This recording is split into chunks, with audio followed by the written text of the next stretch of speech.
Firman Tuhan diambil dari Lukas 23 ayat 26 sampai 49. Dengarlah firman Tuhan.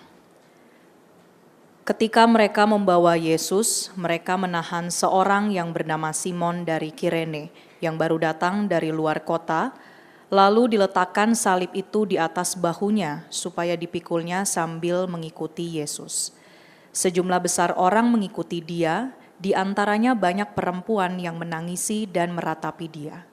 Yesus berpaling kepada mereka dan berkata, "Hai putri-putri Yerusalem, janganlah kamu menangisi aku, melainkan tangisilah dirimu sendiri dan anak-anakmu. Sebab lihat, akan tiba masanya orang berkata, berbahagialah perempuan mandul dan yang rahimnya tidak pernah melahirkan dan yang susunya tidak pernah menyusui. Maka orang akan mulai berkata kepada gunung-gunung, runtuhlah menimpa kami, dan kepada bukit-bukit, timbunilah kami. Sebab jikalau orang berbuat demikian dengan kayu hidup, apakah yang akan terjadi dengan kayu kering? Dan ada juga digiring dua orang lain, yaitu dua penjahat untuk dihukum mati bersama-sama dengan dia. Ketika mereka sampai di tempat yang bernama Tengkorak, mereka menyalibkan Yesus di situ dan juga kedua orang penjahat itu, yang seorang di sebelah kanannya dan yang lain di sebelah kirinya. Yesus berkata, "Ya Bapa, ampunilah mereka, sebab mereka tidak tahu apa yang mereka perbuat." Dan mereka membuang undi untuk membagi pakaiannya. Orang banyak berdiri di situ dan melihat semuanya. Pemimpin-pemimpin mengejek dia, katanya, "Orang lain ia selamatkan, biarlah sekarang ia menyelamatkan dirinya sendiri jika ia adalah Mesias, orang yang dipilih Allah." Juga prajurit-prajurit mengolok-olokkan dia. Mereka mengunjukkan anggur asam kepadanya dan berkata, "Jika engkau adalah raja orang Yahudi, selamatkanlah dirimu." Ada juga tulisan di atas kepalanya, "Inilah raja orang Yahudi." Seorang dari penjahat yang digantung itu menghujat dia, katanya, "Bukankah engkau adalah Kristus? Selamatkanlah dirimu dan kami." Tetapi yang seorang menegur dia, katanya, "Tidakkah engkau takut juga tidak kepada Allah, sedang engkau menerima hukuman yang sama? Kita memang selayaknya dihukum, sebab kita menerima balasan yang setimpal dengan perbuatan kita. Tetapi orang ini tidak berbuat sesuatu yang salah." Lalu ia berkata, "Yesus, ingatlah akan aku apabila engkau datang sebagai raja." Kata Yesus kepadanya, "Aku berkata kepadamu, sesungguhnya hari ini juga engkau akan ada bersama-sama dengan aku di dalam Firdaus." Ketika itu hari sudah kira-kira jam 12, lalu kegelapan meliputi seluruh daerah itu sampai jam 3, sebab matahari tidak bersinar, dan tabir bait suci terbelah dua.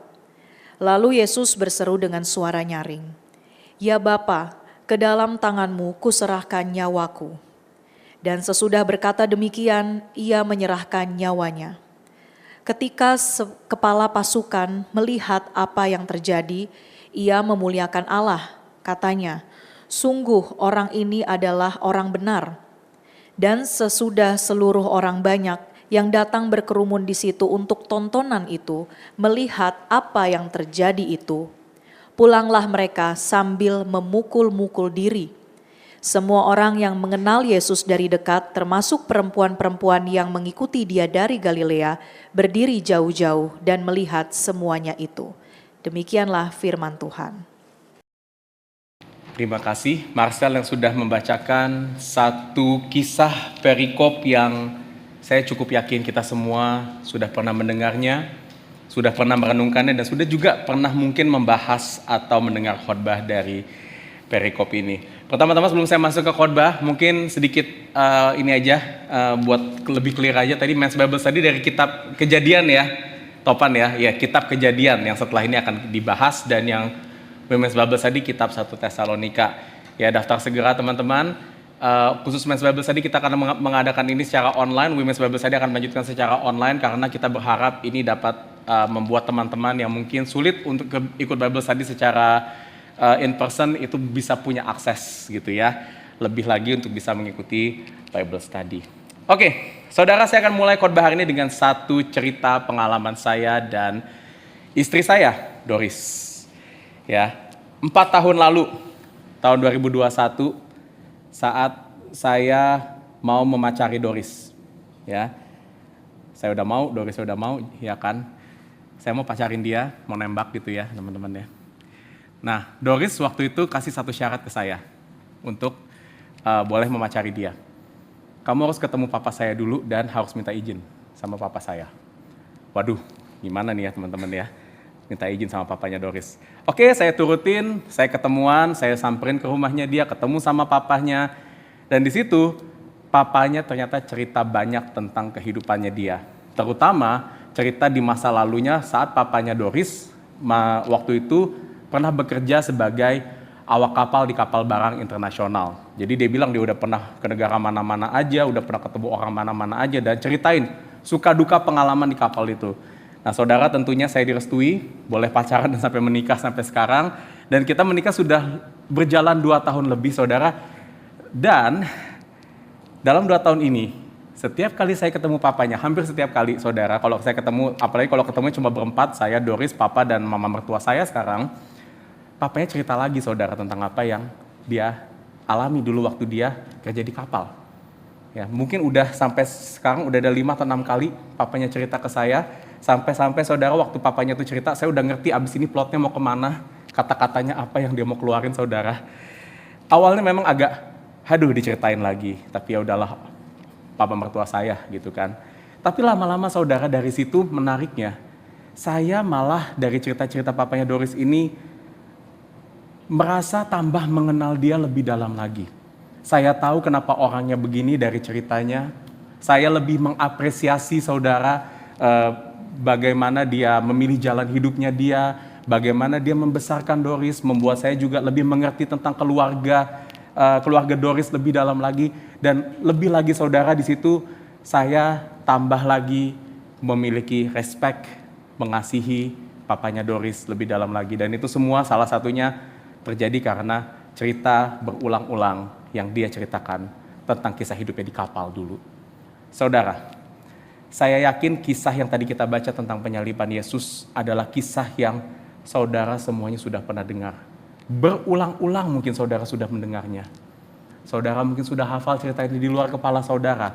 Apa yang terjadi dari semenjak Yesus ditangkap, diadili, dia harus memikul salib ke atas bukit Golgota sampai ia disalib dan mati, dibangkitkan. Saudara mungkin sudah tahu detailnya.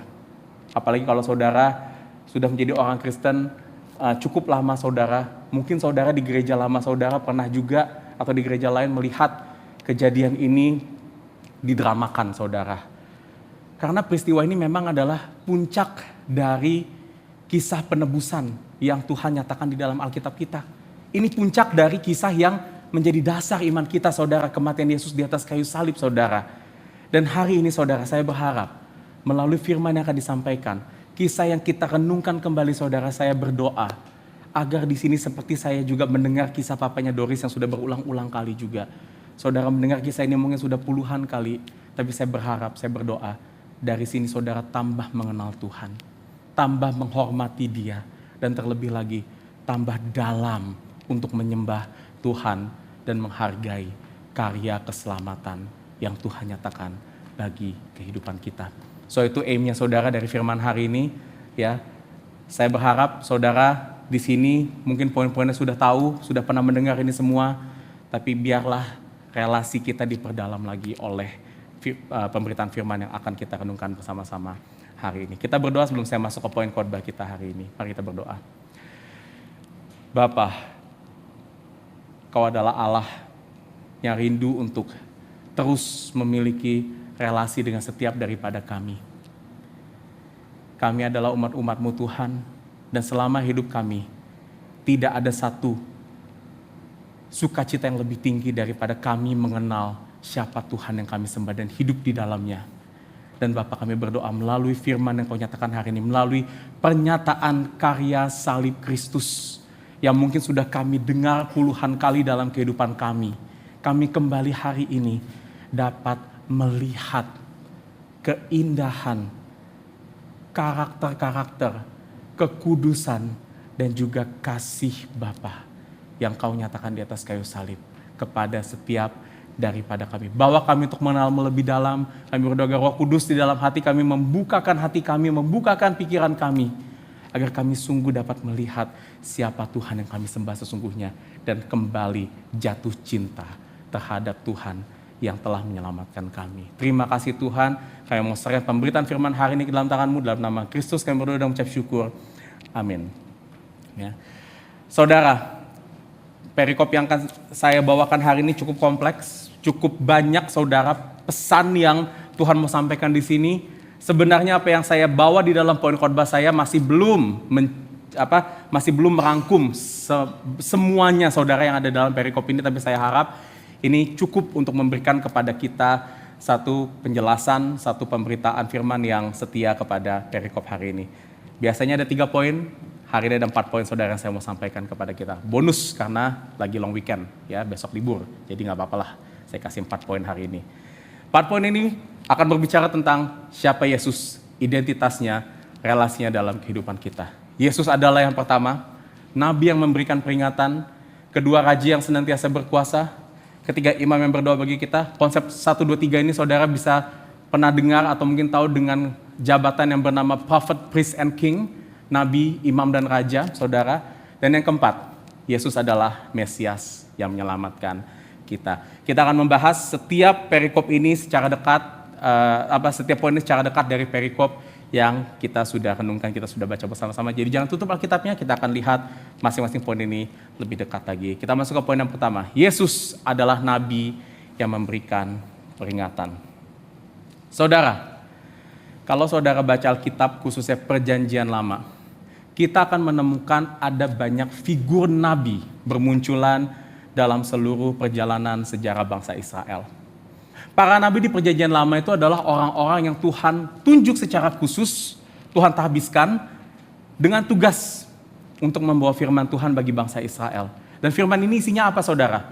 Rata-rata firman ini ada 2 isinya. Yang pertama, para nabi memperingatkan mereka atau menasihati mereka agar mereka tunduk kepada Tuhan, mereka hidup setia kepada Tuhan. Karena kalau mereka berhasil hidup setia di dalam Tuhan, mereka akan hidup di dalam berkat Tuhan. Tetapi pesan yang kedua, para nabi ini juga memperingatkan kepada mereka kalau hidup mereka sudah tidak lagi di dalam Tuhan. Kalau mereka terus hidup menyimpang dari ajaran Tuhan, mereka tidak lagi mau mengikuti Tuhan, maka mereka diperingatkan akan terjadi kutuk, akan terjadi hukuman yang Tuhan akan berikan ke dalam kehidupan mereka, ke dalam bangsa mereka. 2 pesan ini saudara, yang biasanya para nabi itu sampaikan di dalam kitab-kitab Perjanjian Lama. Dan para nabi ini menyampaikan pesan-pesan ini, firman-firman ini, yang kita percaya itu datangnya dari Tuhan langsung kepada mereka, baik itu dengan cara yang luar biasa saudara, seperti misalnya mereka mendengar suara Tuhan secara langsung, mereka dapat mimpi, dapat penglihatan tentang apa yang Tuhan ingin mereka sampaikan. Tapi juga saudara, nabi-nabi ini menyampaikan dari cara-cara yang biasa juga, seperti melalui tulisan, melalui perumpamaan, dengan menuliskan kisah atau hukum-hukum yang kita bisa ketemukan di dalam Alkitab kita. Para nabi juga saudara yang sebenarnya menuliskan sebagian besar dari isi kitab Perjanjian Lama. Tidak hanya kitab-kitab seperti Yesaya, Yeremia yang jelas itu adalah nama nabinya yang menuliskan, tapi juga kitab-kitab seperti kitab hukum, Kejadian sampai Ulangan, kitab narasi Perjanjian Lama. Kita misalnya Hakim-Hakim, 1-2 Samuel, 1-2 Raja-Raja, itu pun semuanya juga dituliskan oleh para nabi. Kenapa? Karena itu memang tugasnya mereka untuk menyampaikan firman Tuhan kepada bangsa atau umat pilihan Allah pada saat itu. Dan firman Tuhan juga mengatakan bahwa Yesus datang ke dalam dunia sebagai seorang nabi. Yesus mengemban jabatan ini juga. Tetapi Yesus itu berbeda dari nabi-nabi yang ada di Perjanjian Lama. Karena kalau nabi-nabi di Perjanjian Lama hanya menyampaikan firman yang Tuhan titipkan kepada mereka, Yesus dikatakan di Yohanes pasal pertama, dia adalah firman yang menjadi manusia. Yesus adalah firman itu sendiri. Sehingga setiap perkataan Yesus itu bukan perkataan titipan, tapi itu adalah kebenaran firman saudara. Apa yang Yesus lakukan, itu adalah kebenaran firman. Dan itulah kenapa Yesus dikatakan sebagai nabi yang lebih baik dari semua nabi yang ada di dalam Alkitab kita, semua nabi yang ada di Perjanjian Lama. Dan peran Yesus sebagai nabi ini dapat kita lihat dalam berbagai perkataan Yesus yang sudah kita bahas di dalam sepanjang kitab Lukas, dalam nubuatan peringatan akan penghakiman, ataupun dalam nubuatan-nubuatan tentang apa yang akan terjadi di masa yang akan, termasuk nubuatan tentang dia sendiri yang akan mati di atas kayu salib. Dan menariknya, kalau saudara perhatikan dalam perikop ini, kenapa saya angkat tentang kenabian Yesus di sini? Karena dia 26-31, Yesus yang sudah ditangkap, yang pada saat itu dia mau dalam perjalanannya ke atas kayu salib, dia masih tetap menjalankan perannya sebagai seorang nabi. Kita lihat apa yang terjadi di sini. Perhatikan ayat 26-31 dalam perikop kita. Dikatakan di situ, Yesus yang di perikop sebelumnya, dia diadili, disiksa begitu rupa, saat ini harus memikul salib yang akan dipakai untuk menggantungkan dirinya. Dan tempat dia harus membawa salib ini adalah mereka dibawa ke tempat yang di ayat 33 dikatakan sebagai tengkorak, atau di dalam Injil Matius, Markus, dan Yohanes dikatakan tempat ini sebagai Bukit Golgota. Saudara, peristiwa ini kita kenal dengan nama peristiwa Jalan Salib, saat dia harus lewat Jalan Dolorosa, saudara. Dan di situ Yesus yang sudah kesakitan, tidak tidur semalaman, saudara, harus memikul salib yang sangat berat. Sampai di ayat 26 dikatakan tentara Romawi harus meminta seseorang yang bernama Simon dari Kirene untuk bantu Yesus memikul salib tersebut. Dan di sepanjang jalan itu, saudara, banyak orang yang melihat dia, dan ada perempuan-perempuan, dikatakan di ayat 27, yang menangisi dan meratapi Yesus. Nah, saudara, kita nggak tahu siapa pastinya perempuan-perempuan ini. Bisa saja mereka adalah pengikut Yesus yang disebutkan di Lukas 8 ayat 1-3 sebelumnya. Tapi ada beberapa penafsir di kisah ini menyebutkan bahwa perempuan-perempuan ini kemungkinan adalah penangis yang mungkin gak kenal sama Yesus secara personal, tetapi memang mereka tuh sudah terbiasa, saudara, di dalam tradisi Yahudi itu menangisi untuk orang-orang yang mau mati atau yang mau dihukum mati, saudara. Mungkin kalau sekarang kita bilang ini penangis profesional, ya saudara ya. Mungkin saudara ya, wanita-wanita itu adalah orang-orang seperti ini. Yang pasti, saudara, tujuan para putri-putri atau perempuan ini menangis karena kenapa? Yesus mau mati. Nah, tapi melihat reaksi ini, saudara, melihat perempuan-perempuan ini, apa yang menjadi respon Yesus kepada mereka? Apakah Yesus bilang, saudara, seperti mungkin kita sekarang kalau misalnya ada yang menangisi kita lagi kesulitan, lagi susah, udah gak apa-apa, I'm okay, thank you ya udah nangisin aku. Apakah Yesus ngomong seperti itu? Menariknya di ayat 28, Yesus malah berkata apa? Jangan menangisi aku. Dan disinilah kita mendengar perkataan Yesus dalam perannya sebagai seorang nabi yang memberikan peringatan di mana dia berkata, jangan menangisi aku, tetapi tangisilah dirimu sendiri dan anak-anakmu. Kenapa begitu, saudara? Karena dia 29, Yesus menjelaskan satu nubuatan, saudara, yang berkata, akan tiba masanya, orang berkata, berbahagialah perempuan mandul dan yang rahimnya tidak pernah melahirkan dan yang susunya tidak menyusui, maka orang akan mulai berkata kepada gunung-gunung, runtuhlah menimpa kami, dan kepada bukit-bukit, timbunilah kami. Yesus di situ dalam sebuah perkataan yang mengandung nubuat sebagai nabi berkata bahwa akan ada penderitaan besar yang akan menimpa putri-putri Yahudi itu. Dan ini bukan hanya para perempuan saja akan mengalami, tapi ini menyimbolkan, saudara, merepresentasikan seluruh bangsa Yahudi dalam apa yang dicatat di dalam sejarah dunia ini sebagai hancurnya Yerusalem yang terjadi di tahun 70 Masehi. Dan ini akan menjadi peristiwa yang membawa penderitaan besar bagi bangsa Yahudi. Itulah kenapa di ayat 31 Yesus berkata, perempuan mandul yang tidak pernah melahirkan, yang tidak pernah menyusui, yang biasanya dalam tradisi Yahudi itu dipandang sebagai perempuan yang terkutuk, tapi di sini Yesus bilang mereka akan berbahagia. Kenapa? Karena saat penderitaan nanti akan menimpa Yerusalem, perempuan yang sudah punya anak itu akan sangat mungkin terpisah dengan anak-anaknya, kehilangan apakah ibunya dibunuh, anaknya dibunuh, ibunya ditawan, anaknya ditawan, saudara. Dan kalaupun mereka tetap utuh, mereka tetap selamat, para wanita yang mempunyai anak nantinya akan kesulitan untuk membesarkan anak-anak mereka. Karena mereka harus bersembunyi di tempat-tempat yang kondisinya tidak baik untuk mengurus dan membesarkan anak-anak mereka. Dan karena itulah Yesus berkata kondisi perempuan yang punya anak itu akan jauh lebih buruk daripada yang tidak punya anak pada saat itu, saudara. Dan saudara, kalau saudara ingat 2 bulan yang lalu saya pernah membawakan khotbah Yesus di atas Bukit Zaitun yang berisikan tentang nubuatan akan kehancuran Yerusalem. Kita belajar saudara di situ bahwa sebenarnya peristiwa kehancuran Yerusalem itu juga adalah peristiwa yang merujuk pada satu peristiwa yang lebih besar daripada itu, yaitu kepada penghakiman yang akan datang. Dan di dalam penghakiman yang akan datang ini saudara, Tuhan katakan akan ada penderitaan besar, penderitaan kekal yang akan menimpa mereka yang masih hidup dalam dosa, kepada mereka yang tidak mau mengakui dan menyembah Tuhan dalam kehidupan mereka. Mungkin ada satu ayat di sini saudara membuat saudara bingung, ya, di ayat ke 31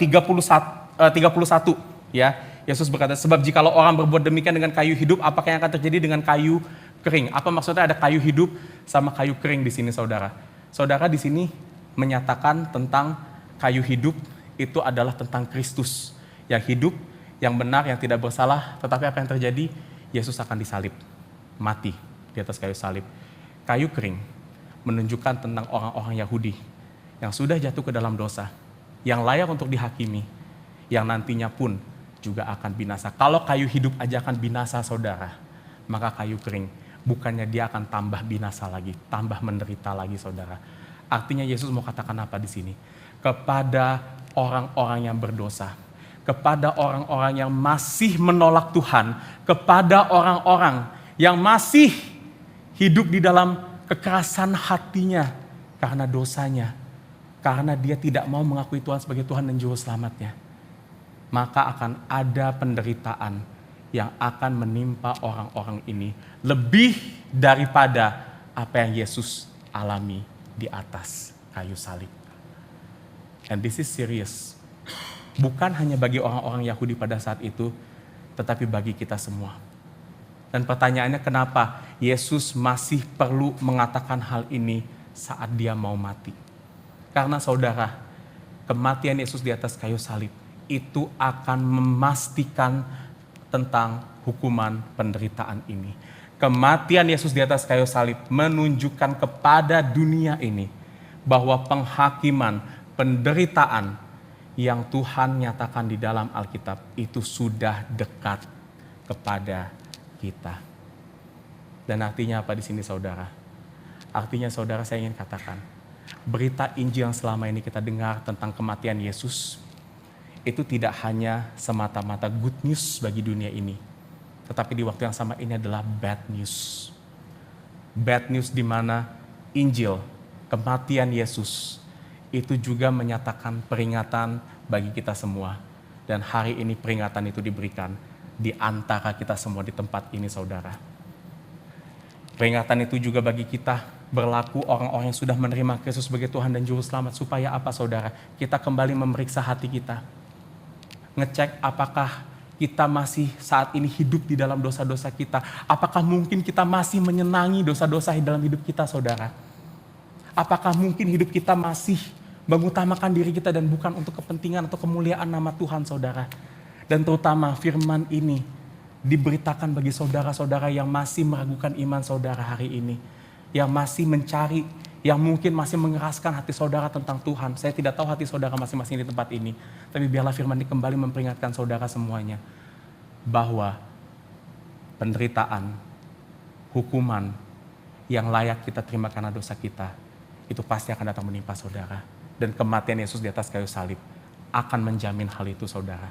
Karena kenapa Yesus mati buat dosa-dosa? Dosa dikalahkan saudara di atas kayu salib. Sehingga kalau dosa sudah dikalahkan, kita yang ikut dosa pasti juga akan dikalahkan saudara. Pasti juga akan menerima konsekuensinya. Mungkin bukan sekarang kita terima konsekuensi itu, tapi nanti di kemudian hari konsekuensi itu pasti akan datang saat Yesus datang kembali ke dalam dunia ini. Oleh karena itu jangan main-main sama dosa saudara. Jangan kasih ruang sama dosa untuk menghancurkan hidupmu dan menghancurkan relasimu dengan Tuhan. Dan apa yang saya bilang tadi, ini pasti terjadi. Apa yang bisa bikin ini semua pasti akan terjadi dalam kehidupan kita, di dalam dunia ini penghakiman Tuhan. Karena Yesus di dalam perikop ini tidak hanya menyatakan dirinya sebagai seorang nabi, tetapi dia juga adalah seorang raja yang akan berkuasa dan memastikan semua penghakiman ini, semua penebusan atas dosa itu terjadi atas dunia ini. Kita masuk ke poin yang kedua. Yesus adalah raja yang senantiasa berkuasa. Saudara, di perjanjian lama, selain para nabi, Tuhan juga memberikan raja-raja untuk memerintah di Israel dalam sepanjang sejarah perjanjian lama. Dan tujuan raja saudara di Israel itu adalah supaya mereka dapat senantiasa memerintah dan mengatur segenap kehidupan bangsa Israel. Supaya apa? Mereka selalu hidup dalam keteraturan. Mereka dapat hidup di dalam ketetapan-ketetapan Tuhan.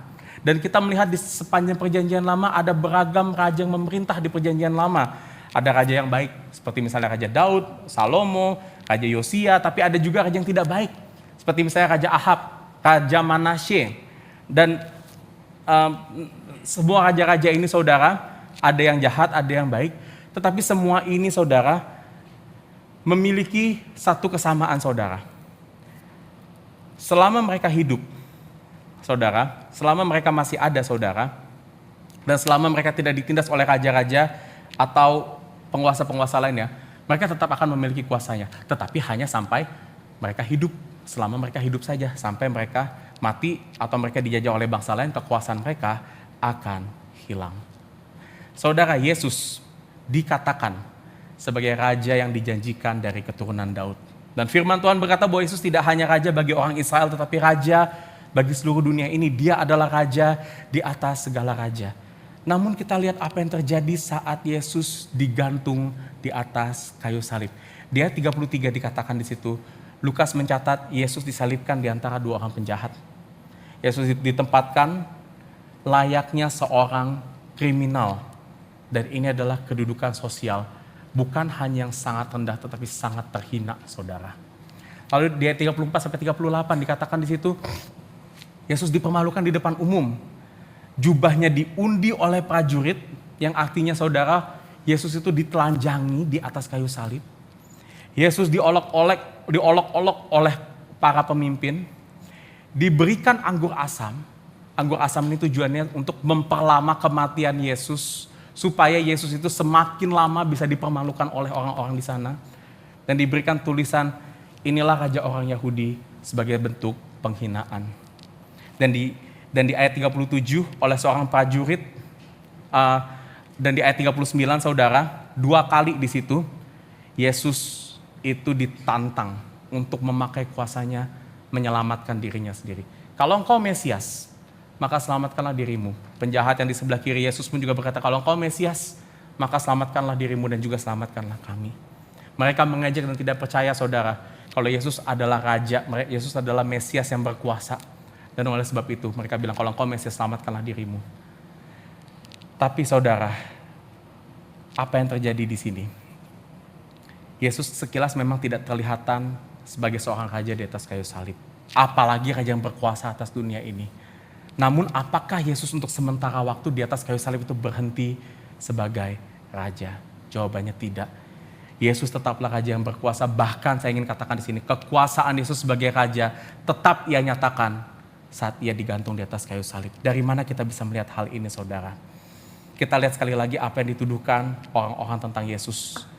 Ya, ditantang Yesus, kalau engkau adalah raja, selamatkanlah dirimu sendiri. Dan saudara, ini sebenarnya adalah pernyataan yang benar. Statement mereka benar karena kenapa? Yesus memang bisa menyelamatkan dirinya sendiri. Dia punya kuasa untuk melepaskan dirinya dari salib, untuk menghindari salib saudara. Yes, dan apalagi saudara, Yesus sebelum ini 2 kali sudah dinyatakan tidak bersalah oleh 2 orang yang berbeda, 2 penguasa tertinggi di daerah itu, Pilatus dan juga Herodes. Dibilang apa? Mereka tidak menemukan kesalahan di mata Yesus. Yesus secara legal pun juga sebenarnya bisa untuk menghindari salib. Dan apalagi saudara, di mata Tuhan, Yesus sama sekali tidak layak mendapatkan salib karena dia adalah orang yang benar, tidak pernah berdosa sedikit pun. Jadi Yesus sebenarnya punya alasan yang kuat untuk menyelamatkan dirinya dari salib saudara. Tapi Yesus memilih untuk tetap berada di atas kayu salib, menanggung semua penderitaan fisik, dipermalukan dan direndahkan, dan ini adalah pilihan Yesus sendiri. Catat itu saudara, yang paling penting. Atau dengan kata lain saya ingin katakan, Yesus memberikan dirinya untuk menderita di atas kayu salib bukan karena tuntutan orang, bukan karena semata-mata ada kuasa yang lain yang memaksa dia atau mendorong dia untuk dia disalib, tetapi Yesus memberikan dirinya untuk mati di atas kayu salib atas kuasa dan kehendaknya sendiri. Dan di atas kayu salib inilah saudara, kita menyaksikan Yesus tetap memiliki kuasanya sebagai Raja. Dia sebagai Raja yang berkuasa, dan di dalam kuasanya ia memberikan dirinya untuk mati di atas kayu salib atas kuasanya sebagai Raja. Itu artinya saudara, tidak ada masa di mana Yesus tidak menjadi Raja atas dunia ini. Dunia boleh membenci Yesus sekarang. Orang-orang boleh menindas, mempermalukan Yesus dengan begitu rupa. Gereja-gereja Tuhan bisa saja direndahkan, bisa saja dipersulit dalam dunia ini. Tetapi penindasan dunia ini tidak akan menyingkirkan Yesus dari tahta kerajaannya saudara. Malah kita bisa lihat, makin Yesus ditindas, makin umat-umat Allah dipersekusi, penebusan dosa itu, karya Injil itu dapat semakin tersebar. Karena Yesus disalib saudara, maka penebusan dosa bisa terjadi. Karena gereja-gereja banyak ditindas, justru makin banyak gereja-gereja bertumbuh dalam dunia ini saudara. Makin banyak orang menjadi percaya dan menjadi umat Tuhan saudara. Gak ada yang bisa menghentikan kuasa Yesus. Kejahatan seperti apapun, pemberontakan seperti apapun, gak ada saudara yang bisa menghentikan kuasa Tuhan di dalam kehidupan kita. Dan ini kabar baik saudara bagi kehidupan kita. Kalau kita sekarang merasa saudara tertindas, kita merasa direndahkan, kita mendapatkan ketidakadilan dalam kehidupan kita, ada satu kekuatan, satu pengharapan yang menjamin kita akan baik-baik saja. Yaitu apa saudara? Ada Raja yang tidak dapat dikalahkan oleh apapun, tidak dapat dikalahkan oleh penderitaan kita, tidak dapat dikalahkan oleh dosa kita, yang hidup di dalam hati kita dan ada di tengah-tengah kita saat ini saudara. Dan Yesus di sini tidak hanya memilih untuk menanggung penderitaannya saudara, tapi Yesus juga menyatakan apa yang ia telah lakukan di atas kayu salib itu kepada kita, yang ia lakukan di dalam peran yang ketiga sebagai seorang imam yang berdoa bagi kita. Kita masuk ke poin yang ketiga. Yesus adalah imam yang berdoa bagi kita. Saudara perhatikan, di tengah-tengah ejekan dan olokan prajurit yang ingin menyalibkan Yesus, di ayat ke-34, Yesus mengucapkan kalimat pertamanya dari atas kayu salib dengan dia berkata, "Bapa, ampunilah mereka, sebab mereka tidak tahu apa yang mereka perbuat." Saudara, ini bukan doa yang biasa-biasa saja. Tetapi kalimat ini saudara adalah kalimat yang kita sebut sebagai doa syafaat atau intercessory prayer saudara. Yang berarti saudara, doa yang Yesus ucapkan ini bukan Yesus ucapkan atas dirinya sendiri, tetapi Yesus berdoa untuk mewakili doa orang-orang Yahudi dan para prajurit yang menyalibkan Yesus di sana. Dan kalau kita kembali ke perjanjian lama saudara, doa syafaat adalah doa yang biasanya dinaikkan oleh seorang imam. Karena imam di perjanjian lama memiliki peran sebagai wakil bagi umat Tuhan, yang Tuhan telah tunjuk secara khusus dari suku Lewi untuk menaikkan doa dan permohonan dari bangsa Israel kepada Tuhan. Dengan kata lain, imam berperan sebagai seorang mediator, perantara antara Tuhan dan juga umat-umatnya. Nah mungkin saudara bertanya, kenapa umat Tuhan memerlukan seorang perantara? Kenapa kita memerlukan seorang imam? Emang gak bisa kita doa langsung kepada Tuhan, kita datang langsung kepada Tuhan saudara? Kenapa begitu? Karena saudara, manusia tidak bisa datang begitu saja kepada Tuhan. Saudara, saya kasih satu analogi di sini. Saudara katakan di sini mau menyampaikan satu pendapat permohonan saudara kepada Presiden Prabowo di sini.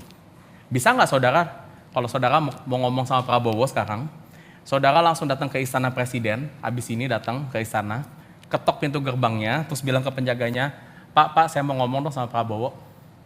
Bisa nggak begitu saudara? Nggak bisa saudara, pasti saudara kan diusir. Karena kenapa saudara? Prabowo itu adalah presiden. Dia sosok yang kedudukannya lebih tinggi daripada kita. Sehingga kalau kita mau ketemu sama presiden, kita mau bicara sama presiden saudara, kita harus melakukannya melalui seorang pengantara. Yang presiden sudah tunjuk kepada kita, dan pengantara ini saudara kalau di dalam pemerintahan kita adalah mungkin DPR. Menteri-menterinya saudara. Di mana kita juga ada tata caranya.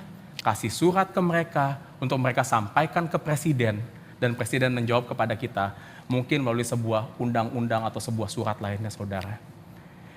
Saudara, di poin sebelumnya kita sudah melihat bahwa Yesus tidak hanya seorang raja biasa, tetapi dia adalah raja di atas segala raja.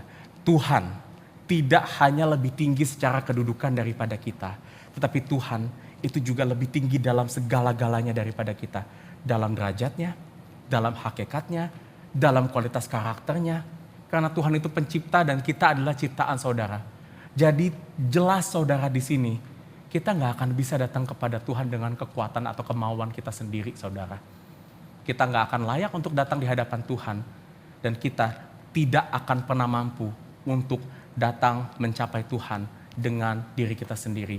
Dan karena itu kita memerlukan sosok pengantara, sosok imam, mediator yang Tuhan sudah pilih bagi kita agar kita dapat datang menghadap Tuhan sebagai raja di atas segala raja. Dan sekarang siapa yang pantas dan layak menjadi pengantara antara kita dan Tuhan? Jawabannya tidak lain tidak bukan adalah Yesus. Yesus memegang peran sebagai seorang pengantara agar kita manusia dapat berelasi kepada Tuhan. Dan sampai di atas kayu salib pun, Yesus tetap menjalankan fungsinya sebagai imam dan bersyafaat bagi manusia. Tapi perhatikan di ayat 34 saudara, siapa yang Yesus wakilkan dalam doa syafaatnya di sini? Yesus mewakilkan orang-orang yang Lukas sebutkan sebagai mereka, dan mereka ini merujuk kepada orang-orang Yahudi, prajurit-prajurit dan pemimpin Romawi yang telah menuduh, menyiksa, mempermalukan, bahkan menyalibkan Yesus sampai mati. Dan apa permintaan Yesus dalam doa syafaat ini? Tuhan binasakan mereka? Enggak, ampuni mereka. Sebab mereka tidak tahu apa yang mereka perbuat. Dan ini adalah doa syafaat yang menarik saudara. Kenapa? Balik lagi ke perjanjian lama. Seorang imam di perjanjian lama biasanya kalau bersyafaat itu membawa keinginan dan permohonan umat-umat Tuhan kepada Tuhan. Siapa yang dibawa? Umat-umat Tuhan. Orang-orang yang dibenarkan dan dikuduskan oleh Tuhan. Tetapi di sini Yesus berdoa mewakili orang-orang yang memberontak dia, yang membenci dia, yang bukan kepunyaan Tuhan saudara pada saat itu. Tapi Yesus berdoa bagi mereka agar orang-orang tersebut diampuni. Pertanyaannya saudara, apakah ini request dari orang-orang ini untuk diampuni dosa-dosanya? Apakah mereka mau saudara untuk mereka itu dibebaskan dari olok-oloknya mereka, penderitaan yang mereka lakukan terhadap Yesus?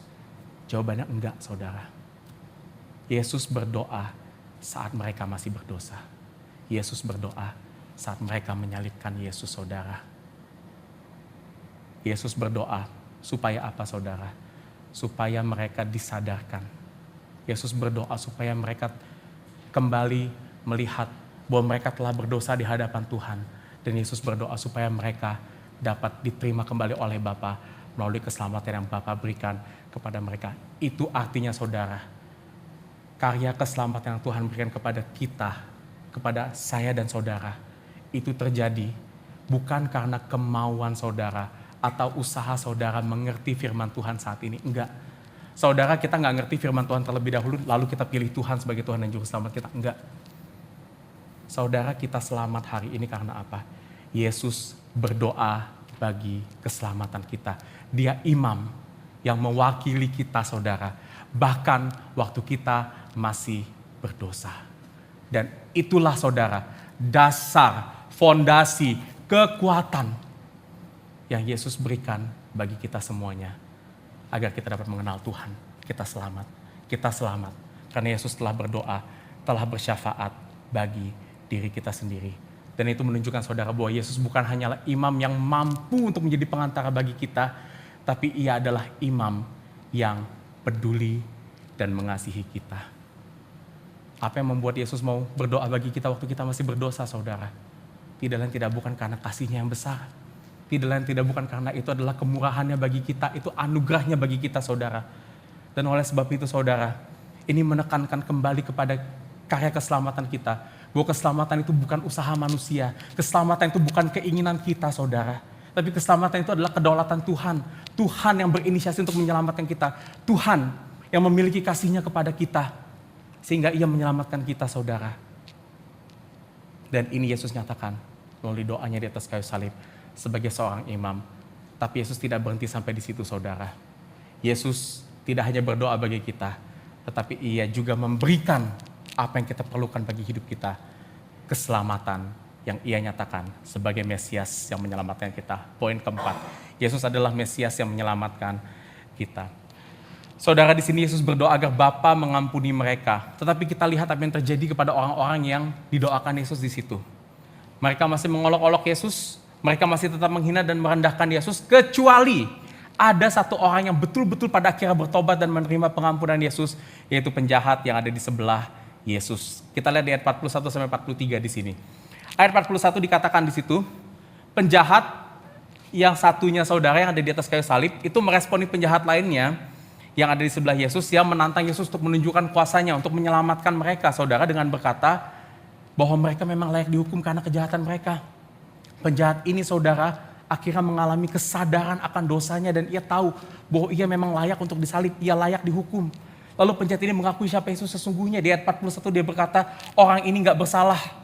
Yesus tidak bersalah dan sebetulnya dia tidak layak dihukum. Dan di ayat 42 dia bahkan mengakui Yesus sebagai raja sesungguhnya. Dan bahasanya di sini jelas bukan untuk menghina, tetapi betul-betul ada pengakuan dari hatinya bahwa Yesus adalah raja yang sesungguhnya.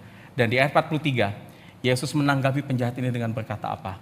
Aku berkata kepadamu, sesungguhnya hari ini juga engkau akan ada bersama-sama aku di dalam Firdaus. Saudara, seringkali kita melihat ayat ini dan mengartikan bahwa Tuhan akan membawa penjahat ini untuk masuk surga.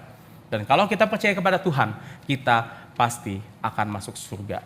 Tetapi, saya ingin katakan saudara, perkataan Yesus di dalam ayat 43 ini adalah janji yang lebih dari sekedar kita akan masuk surga. Kenapa, saudara? Saya ingin membahas kata Firdaus di sini, saudara. Kata Firdaus, paradise dalam bahasa Inggrisnya, arti sesungguhnya itu adalah taman. Terutama ini biasa merujuk kepada taman yang berada di belakang istana raja yang biasanya dibuat untuk dinikmati oleh seorang raja, saudara. Dan kalau saudara kembali ke perjanjian lama, kita kembali ke kitab Kejadian, saudara. Tuhan pada saat menciptakan manusia, dia menciptakan Adam. Tuhan taruh di mana, saudara, Adam? Sebuah taman yang kita kenal yang disebut sebagai Eden. Di taman ini dikatakan ada pohon kehidupan yang menghasilkan buah-buahan, ada sungai yang mengalir, ada batu-batuan berharga. Dan kalau saudara ke akhir Alkitab kita di Wahyu pasal 21 dan 22 yang mengatakan bahwa Yesus akan datang kembali dan akan menempatkan manusia yang ada di dalam Tuhan, itu di dalam satu tempat yang namanya Yerusalem baru. Menariknya, di Wahyu 21 sampai 22, Yesus menyebutkan tempat Yerusalem baru ini dengan karakteristik yang serupa sebagai taman. Ada pohon kehidupan juga di situ yang menghasilkan buah, dikatakan. Ada sungai yang mengalir dan juga ada batu-batuan berharga di situ.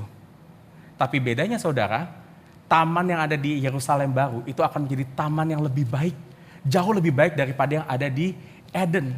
Dan Tuhan berkata bahwa umat-umat Tuhan nantinya akan tinggal di taman Yerusalem baru ini selama-lamanya. Namun, saudara, ada dua kesamaan, dua hal yang menarik yang ada di Taman Eden dan yang ada di Taman Yerusalem baru ini, saudara. Di mana di dalam kedua taman itu ada satu pengalaman yang berkata Tuhan hadir secara langsung di tengah-tengah kehidupan manusia. Saat di Eden dikatakan Tuhan berjalan di dalam taman, berbicara kepada Adam secara langsung. Di Yerusalem baru dikatakan kita tidak lagi memerlukan matahari di sana. Bulan dan bintang sebagai penerang itu kita gak perlu lagi. Kenapa? Karena Yesus akan menjadi satu-satunya terang yang akan menerangi seluruh isi dunia ini. Dan di sanalah nantinya Di dalam taman ini saudara, manusia akan dapat berelasi dengan Tuhan dengan sempurna. Dan manusia akan hidup di dalam seluruh pekerjaannya, di dalam komunitasnya dengan sempurna. Semuanya untuk kemuliaan nama Tuhan. Sehingga janji Firdaus yang Tuhan katakan kepada penjahat di atas kayu salib ini saudara, bukan hanya semata-mata memberikan tempat yang lebih baik kepada penjahat ini, tetapi Firdaus berkata tentang persekutuan yang sempurna dengan Tuhan. Persekutuan dengan raja, imam, dan nabi atas semua umat-umatnya saudara. Dengan kata lain saudara, saya bisa simpulkan bahwa Firdaus adalah tujuan keselamatan kita. Tuhan mengampuni kita dari dosa bukan semata-mata untuk membuat kita menjadi orang yang lebih baik saja saudara, tapi Tuhan menyelamatkan kita untuk membawa kita ke dalam Firdaus dan mengalami Firdaus dalam kehidupan kita. Dan menariknya, ini adalah pengalaman yang kita bisa alami tidak hanya nanti saudara, tetapi juga sekarang. Dimana meski kita belum tinggal di dalam sebuah dunia yang sempurna, tapi kita tetap akan dapat bersekutu dengan Tuhan. Karena kenapa? Tuhan sudah tinggal dalam hati kita sekarang. Terang Tuhan dapat kita lihat dalam kehidupan kita dan di dalam gereja Tuhan bersama-sama dengan umat-umat Tuhan lainnya. Oleh karena itu saya bisa katakan, the gospel is paradise regained. Injil adalah Firdaus yang kembali dipulihkan dalam kehidupan kita saudara. Akan tetapi menariknya, Firdaus ini tidak Tuhan berikan begitu saja bagi kita karena doa Yesus semata saudara. Kalau kita perhatikan di ayat selanjutnya, ayat 44-49, Lukas melanjutkan narasinya dengan mencatatkan waktu tergelap yang pernah ada di dalam sepanjang sejarah dunia ini. Di ayat 24, Lukas berkata ada kegelapan meliputi daerah itu dari jam 12 sampai jam 3 siang. Itu siang-siang saudara, tengah siang, yang seharusnya matahari itu paling terang, tetapi dikatakan di situ hari itu gelap. Dikatakan tidak ada matahari yang bersinar, dan tabir bait suci terbelah menjadi dua. Ini menunjukkan satu fakta bahwa inilah saatnya saudara, kuasa kegelapan itu dinyatakan. Dan Yesus masuk ke dalam kuasa kegelapan, dengan ia akhirnya mati di tengah-tengah kegelapan tersebut saudara. Dan menariknya sebelum Yesus menembuskan nafas terakhirnya, ia mengucapkan kalimat terakhir sebelum ia mati. Dalam doa di ayat 46 dengan berkata, ya Bapa, ke dalam tanganmu kuserahkan nyawaku. Dan sesudah itu ia menyerahkan nyawanya dan mati di atas kayu salib. Saudara, agar terang Firdaus itu dapat kembali terjadi dalam kehidupan kita, Yesus harus masuk ke dalam kegelapan yang tergelap di dalam dunia ini saudara. Supaya dosa-dosa kita dapat ditanggung sepenuhnya di dalam kematian Kristus. Agar kita gak dapat hukuman penderitaan yang mengerikan. Seperti yang Yesus dan para nabi ingatkan saudara. Tapi agar kita memiliki kehidupan yang berkenan di dalam Tuhan. Dan ini semua terjadi saudara, dengan Yesus yang harus berserah kepada Bapa di surga. Bagaimana cara Mesias menyelamatkan kita? Kalau orang-orang berkata, kalau engkau Mesias, tunjukkan dirimu dengan engkau menyelamatkan dirimu. Kalau engkau Mesias, tunjukkan dirimu dengan engkau menyelamatkan kita semuanya. Tapi Yesus menunjukkan dirinya sebagai Mesias dengan apa saudara? Masuk dalam kegelapan sampai mati di atas kayu salib. Karena ia berserah sepenuhnya kepada Bapa. Kenapa saudara ia berserah kepada Bapa? Karena dia tahu saat itu tugasnya sudah selesai dengan ia mati di atas kayu salib. Dia sudah menggenapkan seluruh rencana Allah. Tetapi saudara, ada hal yang Bapa akan lakukan di tengah-tengah kematian Yesus. Di mana pada hari yang ketiga, Bapa akan membangkitkan Yesus dari kematian. Dan disitulah saudara, pengharapan akan Firdaus itu dimulai atas kehidupan kita. Yesus adalah Mesias yang menyelamatkan kita dengan keberserahannya kepada Bapa di surga saudara. Inilah Injil. Inilah karya keselamatan yang Tuhan berikan kepada kita semuanya, saudara-saudara sekalian. Yesus, Nabi yang memperingatkan kita, dan dia masih terus akan memperingatkan kita akan keberdosaan kita, saudara. Karena kita masih berdosa, kita perlu diingatkan, kita perlu disucikan. Dia Raja yang tetap memimpin kita, saudara, dan dia tetap memimpin, berkuasa di dalam segala situasi, bahkan di dalam kegelapan dunia ini, saudara. Dia adalah imam yang berdoa bagi kita, dan dia adalah Mesias yang rela mati di atas kayu salib karena kepercayaannya keberserahannya kepada Allah Bapa di surga. Karya keselamatan kita seluruhnya adalah karya penebusan Kristus. Dan inilah karya penebusan Kristus itu bagi kita semuanya. Terimalah, refleksikanlah, dan nikmatilah dalam kehidupan kita. Mari kita berdoa. Bapa di dalam surga, Engkau mati bukan karena kami yang meminta Engkau datang untuk mati bagi kami. Engkau mati bagi dosa-dosa kami bukan karena keharusan untuk Engkau mati bagi dosa-dosa kami. Engkau mati karena kasih-Mu yang begitu besar. Engkau mati dalam kedaulatan-Mu yang utuh. Engkau mati karena Engkau mengasihi kami yang diperingatkan akan dosa-dosa kami. Engkau mati di atas kayu salib untuk memberikan kami firdaus, kehidupan yang kekal di dalam Tuhan, relasi yang utuh, persekutuan di dalam kekekalan dengan Bapa di surga. Dan Tuhan hari ini, ketika kami mendengarkan firman ini, Bapa ingatkan kami kembali, perhadapkan kami kembali tentang karya penebusan salib ini, dan biarlah ini kembali mengingatkan kami akan keberhargaan hidup kami di dalam Tuhan. Kami bukan siapa-siapa Tuhan, tapi Engkau Raja yang besar, Imam yang penuh kasih, ada di dalam kehidupan kami, yang membuat kehidupan kami, yang tadinya tersesat karena dosa, menjadi kehidupan yang penuh dengan pengharapan, karena Kristus telah memulihkan itu dalam kasih karunia-Mu semata. Terima kasih Tuhan, dalam nama Kristus kami berdoa dan mengucap syukur. Amin.